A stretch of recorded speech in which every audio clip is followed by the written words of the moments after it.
You paid over $1,000 for it. You carry it everywhere.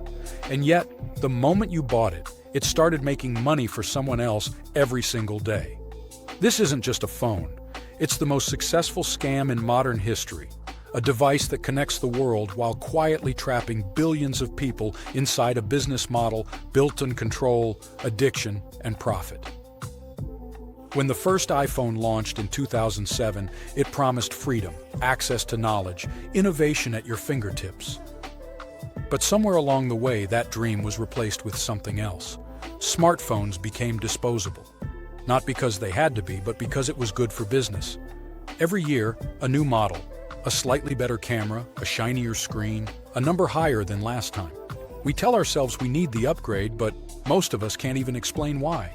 Because the upgrade isn't for us, it's for them. Inside every modern phone is a countdown clock you'll never see. Software updates that slow performance. Batteries glued in so they can't be replaced. Parts locked behind serial numbers that only authorized repair shops can access. In 2017, Apple admitted to throttling older iPhones to protect battery life. But users noticed one thing. Slower phones meant more upgrades, and it worked. Apple's revenue skyrocketed, Samsung followed, Google joined in. A cycle was born. Make the phone slightly better, but make the old one feel worse. It's not innovation, it's engineered exhaustion. Even when you stop buying, your phone keeps paying them. Every tap, every scroll, every photo, every ad. Your habits become data, your data becomes revenue. Apps track you even when you're asleep. Companies buy and sell your information like currency, all from the same device you trust with your messages, photos, and location. You thought you bought the phone, but the phone bought you. Then came the next layer, subscriptions. iCloud, Google One, Spotify, YouTube Premium, in-app passes, mobile games, dating apps, each just a few dollars a month, but together, billions in recurring revenue. You're no longer a customer, you're a monthly payment plan. The phone stopped being a product. It became a platform, agate way to keep you spending, one notification at a time. The real business isn't selling devices. It's selling the illusion of ownership. But the cracks are starting to show.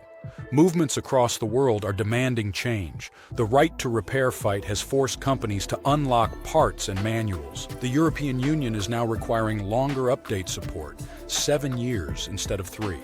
Independent repair shops are growing. Modular repairable phones like Fairphone and Framework are proving it's possible to build devices that last. And millions are choosing refurbished phones instead of new ones. It's not just rebellion. It's survival in a world built to make you upgrade forever.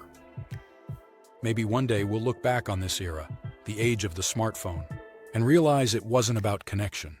It was about capture. We handed over more than money. We gave up control. Every cracked screen, every drained battery, every forced update wasn't a glitch. It was the system working exactly as designed. So the next time your phone slows down, ask yourself, is it breaking or is it just doing its job?